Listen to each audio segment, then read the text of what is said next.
Hola, ¿qué tal? ¿Cómo estás? Soy Iván Corona de Tlaxcala, la Conquistadora. Bienvenido al episodio número 18 del podcast Detrás de los Códices.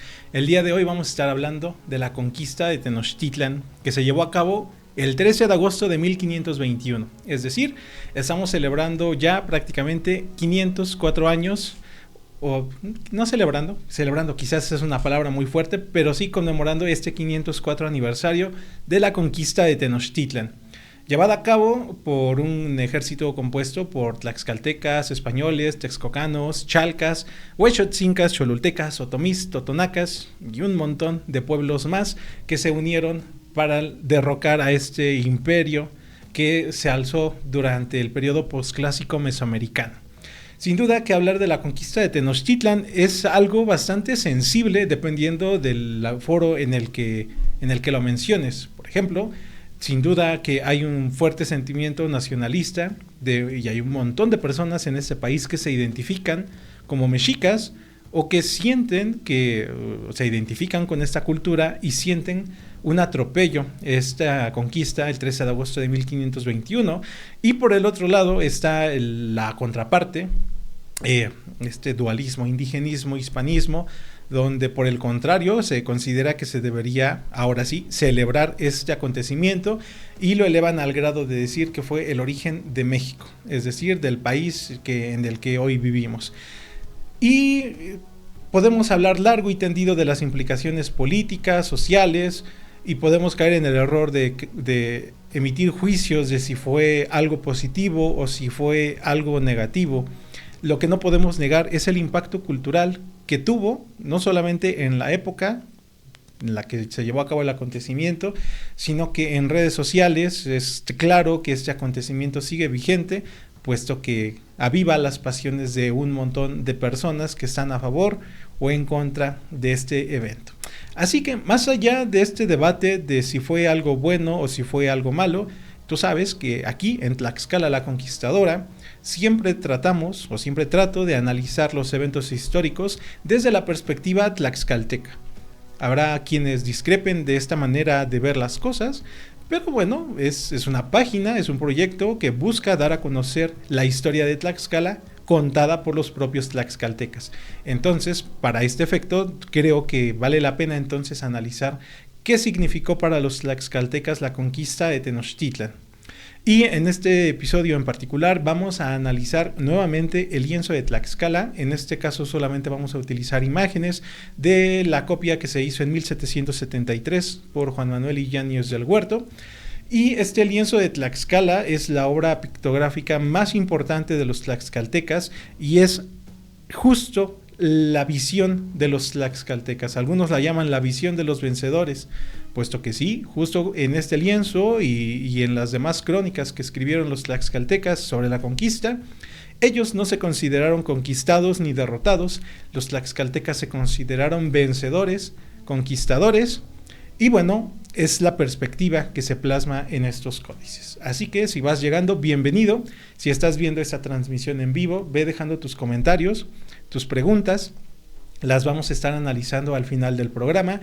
Y si estás viendo este programa en el canal de YouTube de Radio Aire MX en los próximos días o semanas, bueno, pues ve preparándote tu tazón de palomitas para que vayamos disfrutando de este episodio número 18 del podcast Detrás de los Códices. Transmitiendo en vivo desde Tlaxcala de Xicoténcatl, desde esta casa que es Radio Aire MX.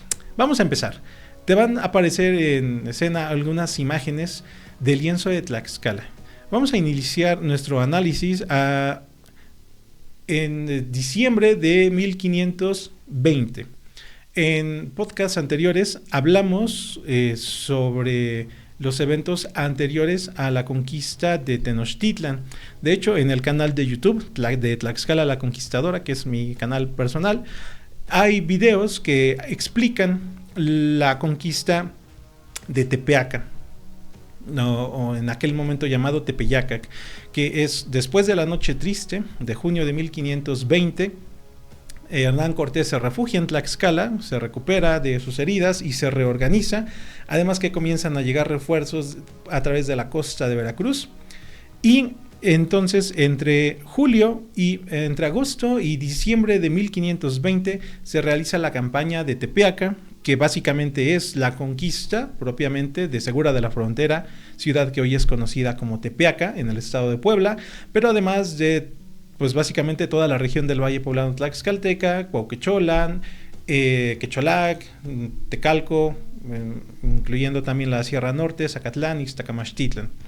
Esto lo hace Hernán Cortés, aconsejado por Xicoténcatl Axayacatzin, puesto que le dice, y de manera muy práctica, que antes de sitiar Tenochtitlan tiene que expulsar a los mexicas de sus guarniciones militares en este Valle Poblano Tlaxcalteca para evitar que le lleguen refuerzos a la ciudad de Tenochtitlan a través de estos corredores, y que al estar el ejército sitiando Tenochtitlan pues se encontrara encerrado en dos frentes, el sitio y los refuerzos que llegaran de la zona del Valle Poblano Tlaxcalteca y de la costa de Veracruz.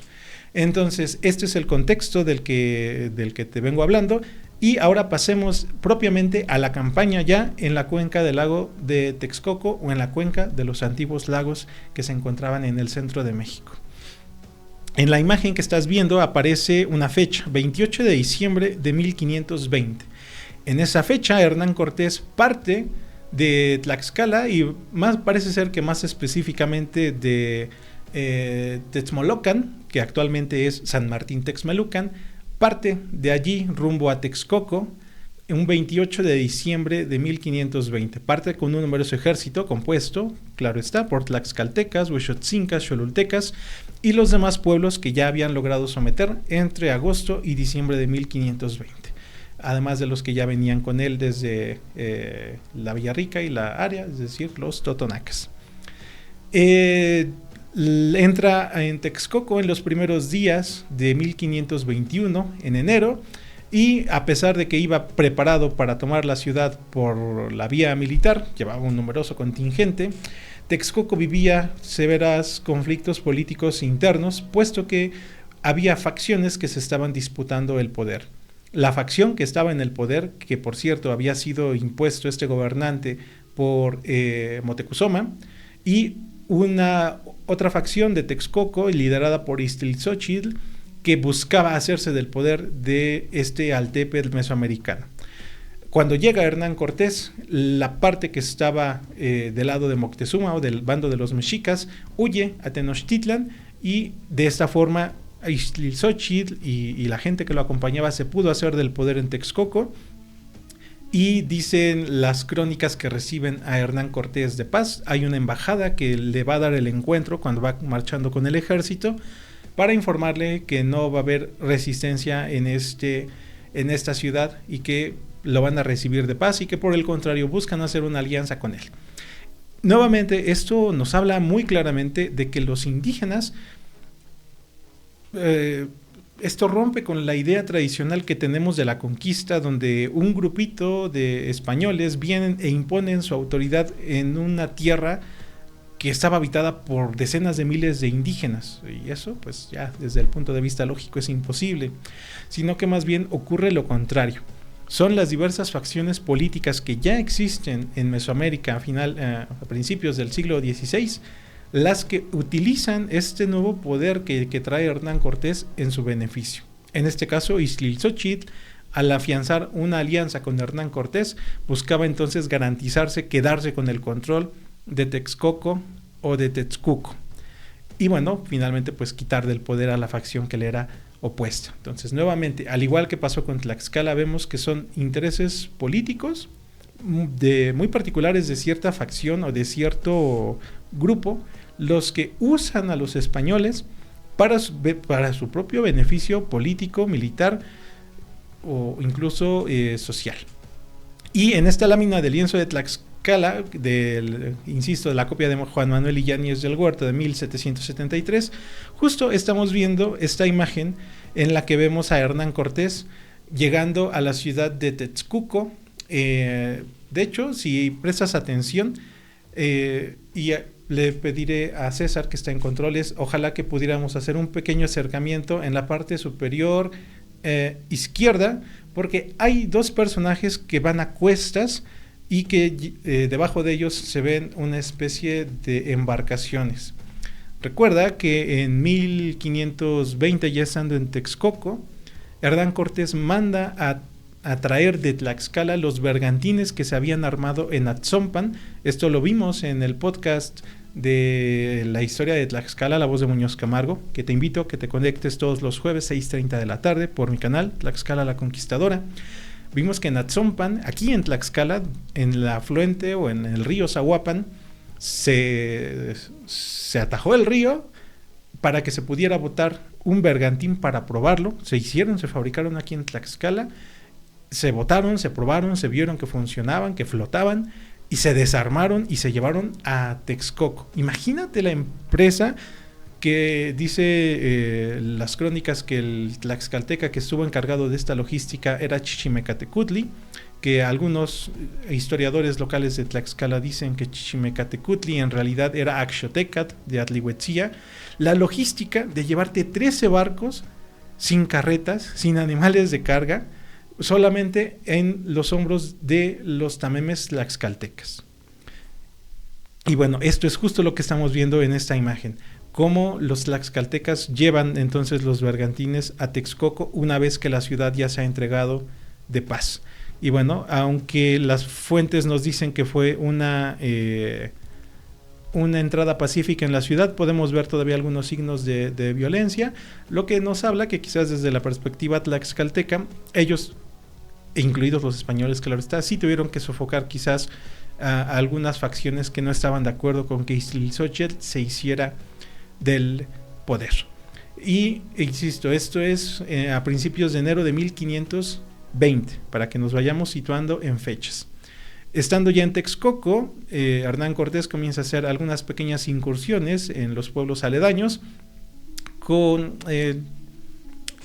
resultados variados. En algunos logra victorias, en otros los mexicas lo hacen retroceder. Y hay un periodo de un par de meses donde se establece en Texcoco, seguramente para terminar de afianzar el poder de la ciudad. Y vamos a ver la siguiente imagen, es hasta el 5 de abril de 1521, cuando comienza ahora sí una campaña más intensa en los altepes, los señoríos que rodeaban la ciudad de Tenochtitlan. Y en esta lámina del lienzo de Tlaxcala vamos a ver específicamente los glifos o algunos lugares que seguramente vas a reconocer. Por ejemplo, Tlacopan, Coyoacán, que Coyoacán es lugar donde tienen muchos coyotes o algo por el estilo, Xochimilco y otro lugar que se llama Tepatepec. Entonces Hernán Cortés comienza la conquista o el asedio o el ataque hacia estas poblaciones que servían como guarniciones militares mexicas, como puestos de avanzada. Y la intención de conquistar estos altepes la deja muy claro Bernal Díaz del Castillo cuando dice que la intención era que expulsar a los mexicas de estas poblaciones y luego convencer a los dirigentes de estas mismas poblaciones de que se unieran al bando de Hernán Cortés, cosa que lograría Hernán Cortés, puesto que sabemos que los de Xochimilco, los de Iztapalapa y de estos demás pueblos aledaños a Tenochtitlan, una vez que se liberan, por así decirlo, de las guarniciones militares mexicas o de que ven que el bando ganador va a ser el bando de Hernán Cortés, pues abandonan a los mexicas y se suman al ejército de Hernán Cortés. Recuerda que estos pueblos, por ejemplo Coyoacán y Xochimilco te suenan porque actualmente son alcaldías de la Ciudad de México. Pudiéramos pensar que todos estos pueblos eran propiamente mexicas, pero la realidad es que no. De hecho, desde que los mexicas se consolidaron como potencia en esta zona del altiplano central mexicano por allá del año 1428, después de que se derrocó al Imperio Tepaneca, comienzan un expansionismo y a someter a estos pueblos aledaños. De los primeros pueblos que sometieron los mexicas fue Xochimilco. Entonces, desde nuestra perspectiva del siglo XXI, Tenochtitlan y Xochimilco, Coyoacán eran lo mismo, pero si nos paráramos en ese punto de la historia, entenderíamos que si bien por estar tan cerca de Tenochtitlan tenían el compromiso, la obligación de defender a Tenochtitlan, que lo hicieran de buena gana, era otra cosa, ¿vale? Hablemos ahora, y bueno, este asedio a estas poblaciones aledañas, decíamos, fue más bien hasta el 5 de abril. Entonces, desde principios de enero hasta principios de abril, las actividades bélicas fueron más bien, no es que fueran, no se trata de minimizarlas, pero por lo menos en el lienzo de Tlaxcala hay un hueco en estos meses donde se le da más importancia a Texcoco y a esta entrada por los señoríos aledaños. Las campañas intermedias que sí señalan, por ejemplo, Bernal Díaz del Castillo, no son mencionadas por el lienzo de Tlaxcala. Y la explicación de por qué no es que cuando llegan a Texcoco, y lo platicaba yo en este video de la campaña de Tepeaca y de los bergantines en Texcoco, al parecer los texcocanos, quizás de manera intencionada, le dijeron a Hernán Cortés que la cantidad de alimento que podían entregarle para alimentar a su ejército era limitado. Entonces, recién toman Texcoco, Hernán Cortés tiene que decirle, aparte de su ejército, Tlaxcalteca, Huexotzinca, de los que venían del Valle Poblano Tlaxcalteca, que regresen temporalmente a sus pueblos, a sus hogares, porque el alimento en Texcoco era insuficiente. ¿Y por qué digo que pudiera ser intencionado? Pues porque a Texcoco le interesaba hacerse de aliado de Hernán Cortés, y pues mientras los tlaxcaltecas y huexotzincas estuvieran más lejos para que, digámoslo así, lo pudieran aconsejar, bueno, para los texcocanos mejor. Entonces, posiblemente haya sido esta la razón por la que decidieron limitar la cantidad de alimento que le entregaban a Hernán Cortés y su ejército. Y la otra posibilidad, pues, es que si realmente no tuvieran la capacidad de alimentar a tantas personas. Recuerda que un ejército de decenas de miles, pues, necesita alimento suficiente para decenas de miles, ¿vale? Entonces, movilizar este tipo de ejércitos era complicado. Vamos a avanzar. Vamos a ver ahora la siguiente imagen. Y allí vamos a ver la imagen que dice Yeyawi, que es el 12 de mayo de 1521. Seguramente recuerdas, y si te gusta la historia de Tlaxcala o la historia de la conquista, sabes quién fue Xicoténcatl Axayacatl. Fue el Tlactuani de Tizatlán, porque su padre, Xicoténcatl Pietzin o Xicoténcatl el Viejo, pues eso, ya estaba viejo, y aunque como seguía con vida en la teoría, pues él era el que era el Tlactuani de Tizatlán, en la práctica era su hijo Axayacatzin el que ejercía el poder. Y Axayacatzin, desde el que conoció a los españoles prácticamente, estuvo en contra de hacer una alianza con ellos. Y a pesar de que el gobierno tlaxcalteca, compuesto por estos 4 señores principales, Tlahuexolotzin, Citlalpopocatzin, Maxiscatzin y Axayacatzin, que decíamos él se oponía, pero su padre no, Pietzin estaba de acuerdo con la alianza. Durante un tiempo, Axayacatzin se mantiene dentro de la alianza hispano-tlaxcalteca. Incluso las crónicas dicen que es Axayacatzin el que le aconseja a Hernán Cortés que antes de atacar Tenochtitlan se conquiste la zona de Tepeaca, de la que te platicaba al principio. Bueno, posterior a la Noche Triste, los mexicas envían embajadores de alto rango a Tlaxcala para ofrecerle una alianza. Básicamente lo que ofrecían era que en vez de una triple alianza entre Tenochtitlan, Texcoco y Tlacopan, ahora fuera una alianza cuádruple que se incluyera a Tlaxcala, y que las conquistas que se hicieran en conjunto a partir de ese momento, los tributos que se le cobraran a los pueblos conquistados se repartieran ahora también a los tlaxcaltecas. Solamente la de las futuras conquistas. Las conquistas anteriores no entraban en ese trato. A cambio le pedían a los tlaxcaltecas que, estando los españoles heridos en su ciudad, pues los mataran. Sin embargo, los tlaxcaltecas nuevamente deciden que van a mantener su alianza con los españoles, pero a Axayacatzin le suena bien la idea de aliarse con los mexicas, y bueno, comienza dice Bernal Díaz del Castillo, a hablarles a sus parientes, a sus allegados, para que tramen traicionar a los españoles y hacerse del poder en Tlaxcala para aliarse con los mexicas. Esto es evitado por Maxiscatzin, y de hecho, hay fuentes que dicen que por esta rebeldía de Ashayakatzin, básicamente dicen, si hubiese sido cualquier otro capitán el que hacía esto, lo mandaban o le quitaban el puesto o lo mataban, literalmente, pero que como era hijo de Pietzin, este anciano que era muy respetado en Tlaxcala, pues como era su hijo, pues no lo hacían, por respeto a su padre, no tanto por él.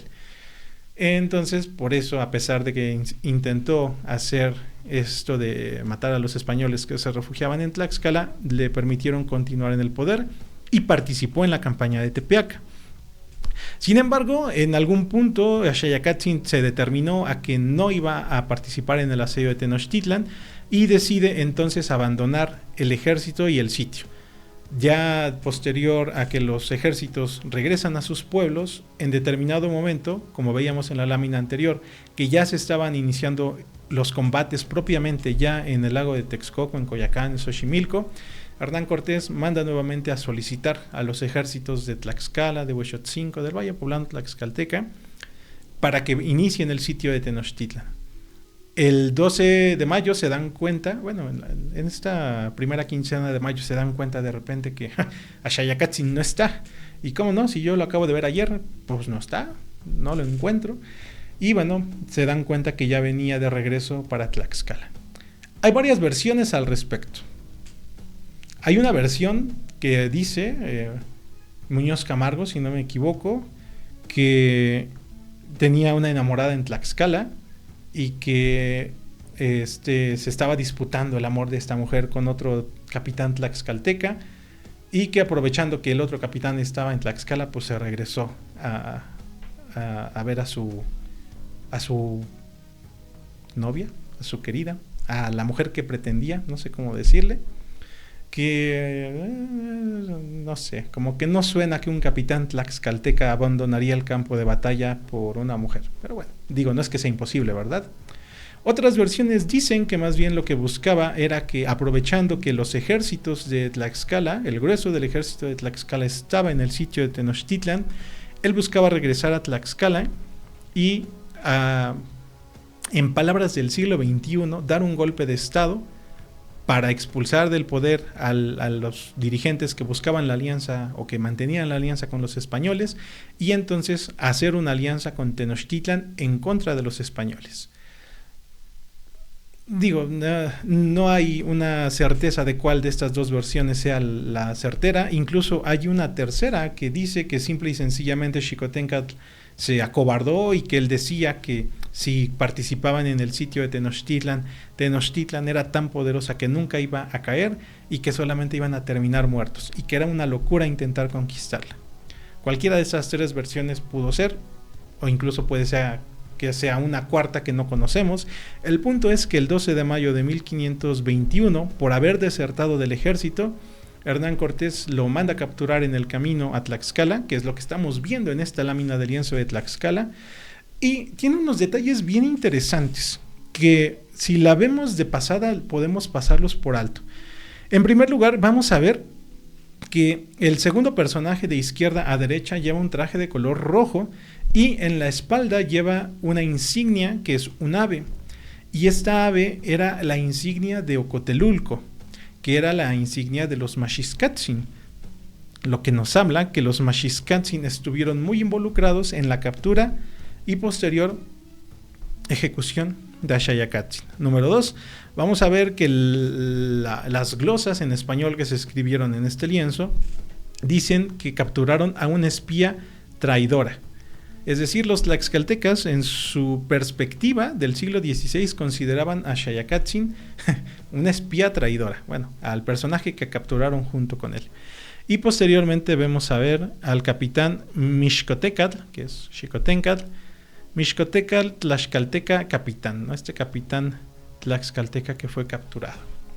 Hernán Cortés se comunica con los señores de Tlaxcala y les dice que, pues, ¿qué pasó? ¿Cómo es que uno de los principales capitanes que fueron a la guerra deserte del ejército?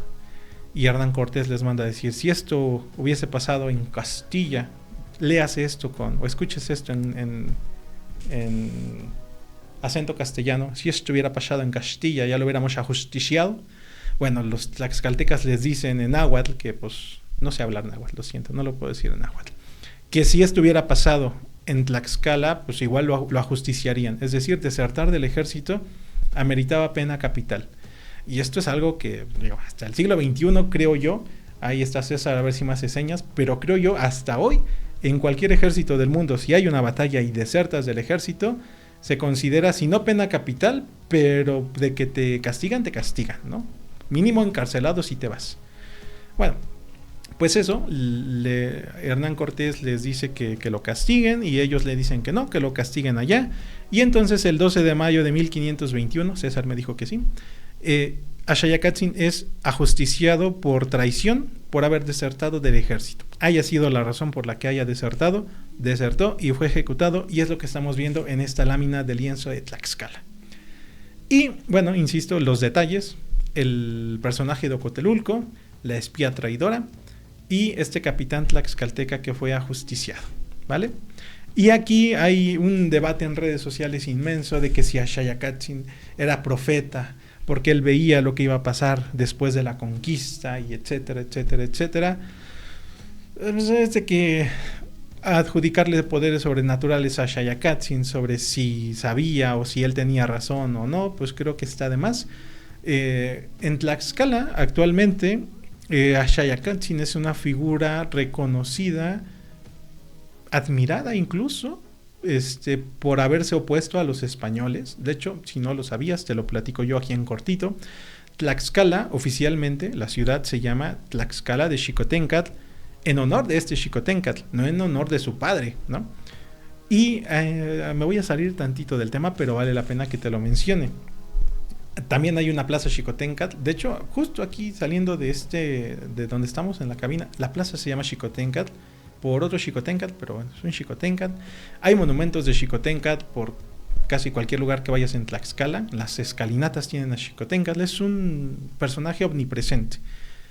Y entonces, si aquí en el lienzo de Tlaxcala de la época virreinal se le consideraba una espía traidora, pues ¿qué pasó? ¿En qué momento pasó de espía traidora a héroe nacional tlaxcalteca? Bueno, esto lo platico en el recorrido Diego Muñoz Camargo y la nobleza tlaxcalteca, que doy todos los domingos a las 10 de la mañana en el Centro Histórico de Tlaxcala. Te invito a que lo tomes, pero justo al final del recorrido, cuando ya vamos en la plaza Xicoténcatl, yo platico que en realidad la figura de Axayacátzin pues más bien era desapercibida en Tlaxcala por esto que te digo de que fue ejecutado.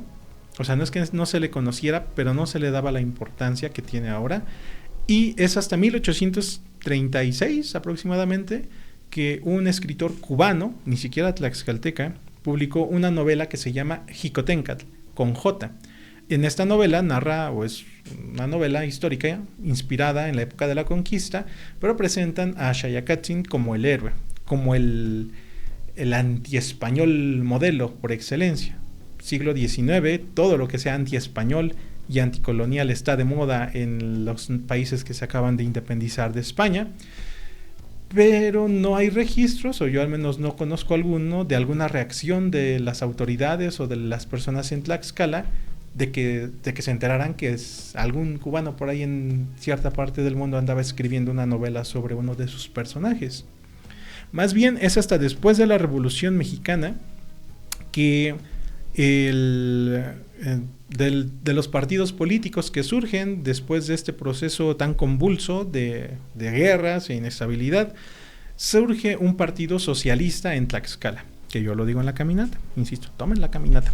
Estos cuates sí eran comunistas, marxistas, leninistas y todo lo que quieras. Estas gentes sí querían hacer la República Soviética Socialista de Tlaxcala y ponerle en vez de el escudo de Tlaxcala la hoz y el martillo. Estos sí eran comunistas.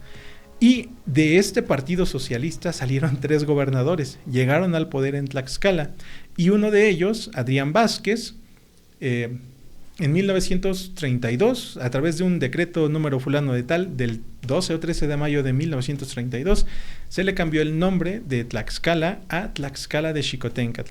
Y es durante la gobernatura de este gobernador comunista, socialista, que se ensalza la figura de Axayacatl y se le mandan a hacer estatuas de él por todos lados. De hecho, algunas de las que están aquí en Tlaxcala datan de esa época. Y entonces yo digo en la caminata, el hecho de que Axayacatl hoy sea un héroe en Tlaxcala se lo debemos al comunismo. Y piénsalo, tiene sentido, porque movimiento comunista, obrero, que buscan antiimperialista, pues ¿cuál era el personaje tlaxcalteca que más encajaba con los atributos necesarios para ser un héroe? Pues Axayacatl, ¿no? Entonces nuestros héroes nacionales varían de acuerdo con la época y del gobierno que esté en turno. Pregúntate en tu país, ¿qué gobierno gobierna y qué héroes tienen? Eso te va a dar una idea de la ideología que manejan. Tip. No vamos a seguir hablando de gobiernos, no se preocupen.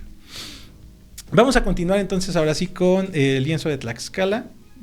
Valía mucho la pena incluir esta pequeña reseña sobre Axayacatl, pero vamos a continuar.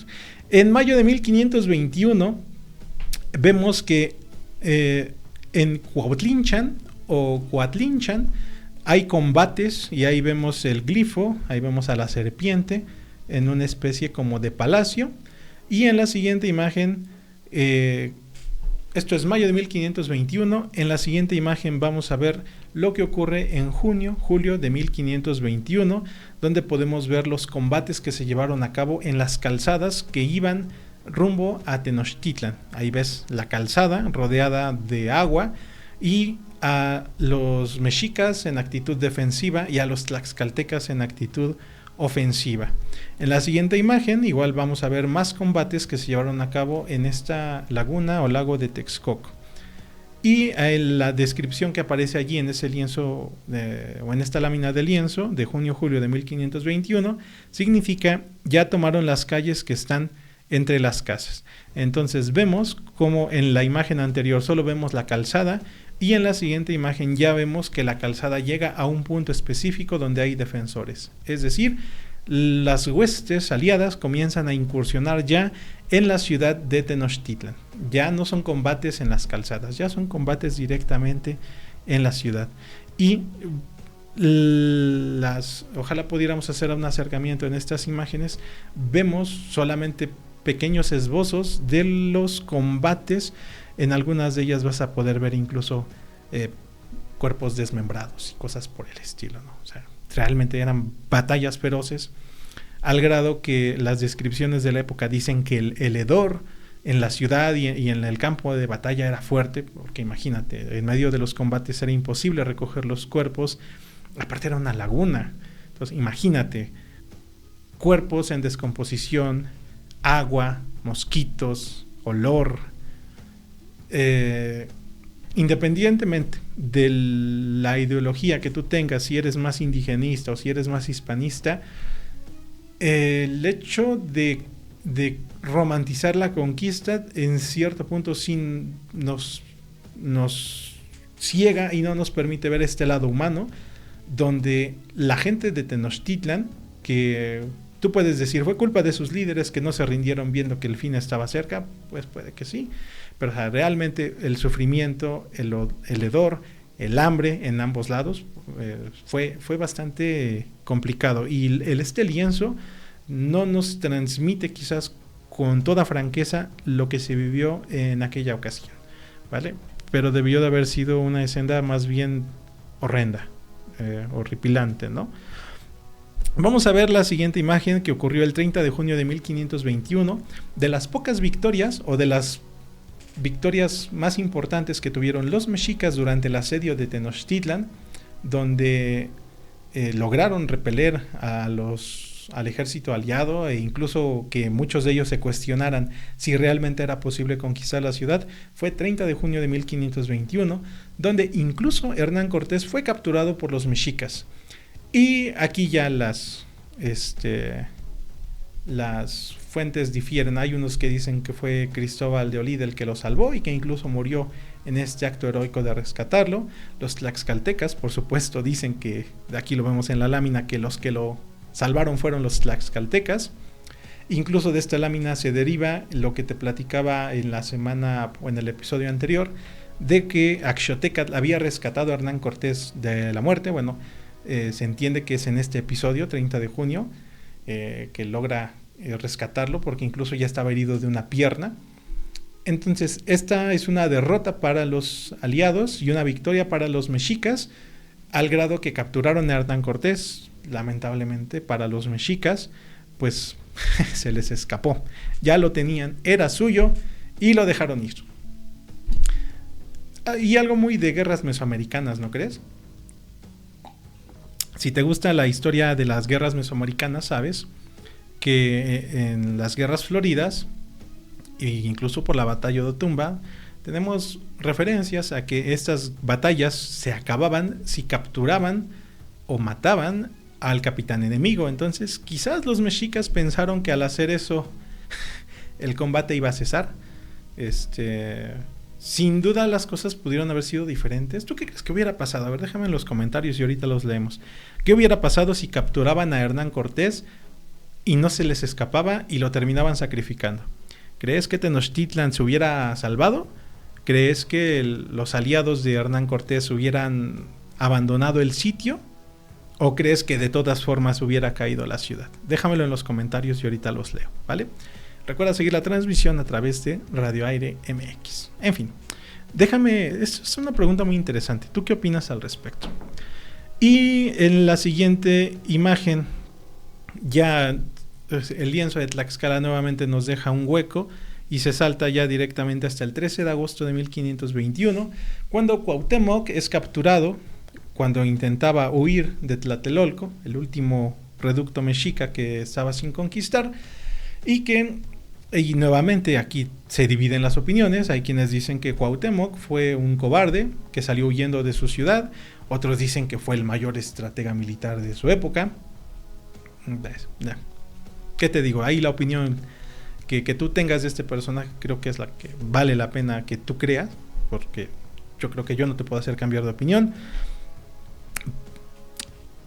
Aquí sí, solamente quizás podría yo expresar mi opinión al respecto, que puedes estar de acuerdo o no, pero yo creo que las guerras donde el líder supremo, que por lo regular casi siempre son tiranos los que hacen esto, de luchar hasta el último hombre,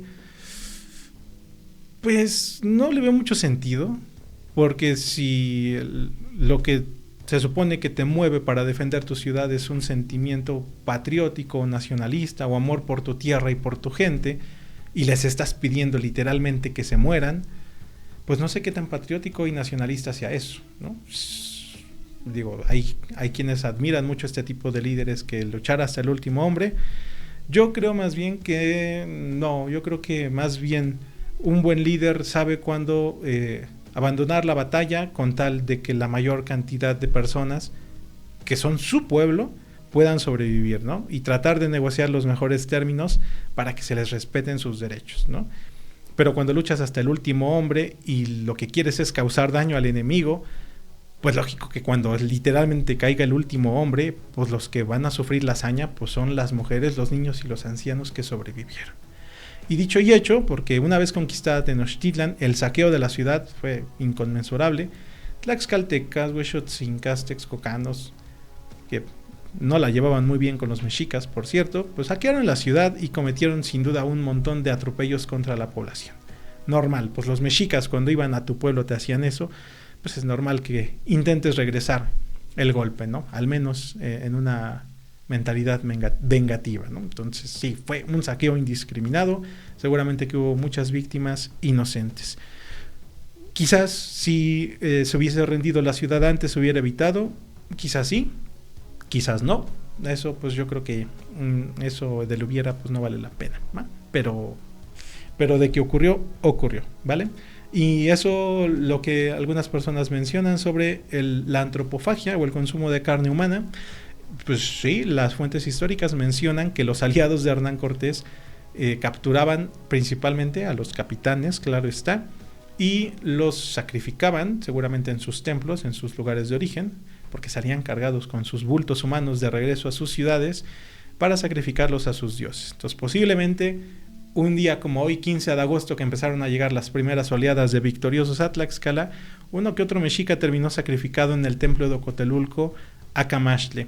Y no es que necesitaran alimentarse de carne o que se los comieran porque no tuvieran otra cosa que comer.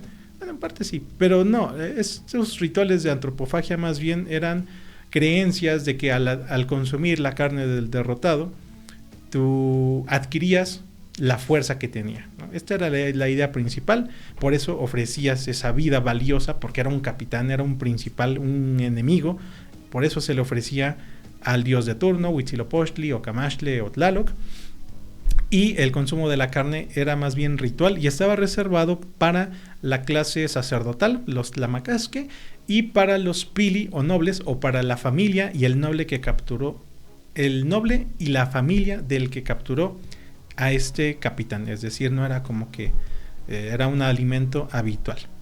¿Que fue masivo en ese momento? Pues sí, porque en ese momento cayó Tenochtitlan y pues hubo suficientes para todos, me imagino. Pero no era algo como que la comida de todos los días, ¿vale? Entonces, pues sin duda hablar de Tenochtitlan, de la conquista de Tenochtitlan, nos tiene que llevar a hablar de todos estos aspectos menos románticos como pudiéramos llegar a pensar. Y bueno, en la última imagen, eso fue el 13 de agosto de 1521,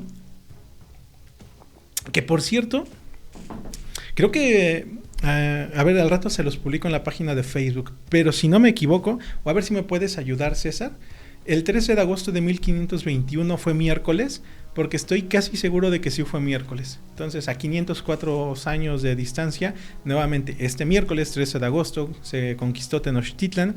El 14 de agosto llegó la noticia a Tlaxcala, que habría sido un jueves. Y bueno, el jueves iniciaron los preparativos para el festejo de la conquista el día 15. Por eso te digo que si hubo sacrificios fueron el día 15. El día 15 de agosto fue un día de celebración en Tlaxcala y seguramente en todos los demás pueblos que participaron en la conquista de Tenochtitlan. Y como el 15 de agosto, dentro del santoral católico, coincide con la celebración de la Virgen de la Asunción, bueno, los tlaxcaltecas tomaron a la Virgen de la Asunción como su patrona de su ciudad. Y es lo que estamos viendo en la siguiente imagen, que es igual el lienzo de Tlaxcala en la lámina.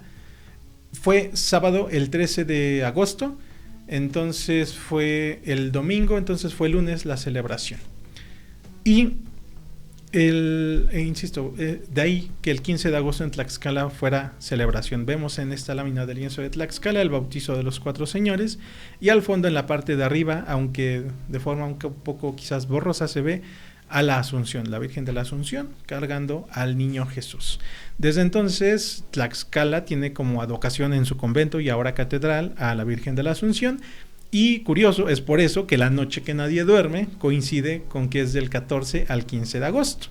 Entonces, aunque ya no se celebra la conquista de Tenochtitlan, la celebración religiosa persiste hasta nuestros días y se preservan estas formas: la noche que nadie duerme de Huamantla, e incluso en los barrios tlaxcaltecas que se fundaron en el norte de la Nueva España, por ejemplo, en el barrio de Tlaxcala de San Luis Potosí, se celebra todavía a la Virgen de la Asunción. Entonces, allá donde fueron los tlaxcaltecas y se llevaron la Virgen de la Asunción, sigue siendo día de fiesta o de festividad, exclusivamente religiosa, eso sí, ahora, pero durante la época virreinal se aprovechaba, más bien era una celebración política, una celebración, digámoslo así, el día de la victoria para los rusos.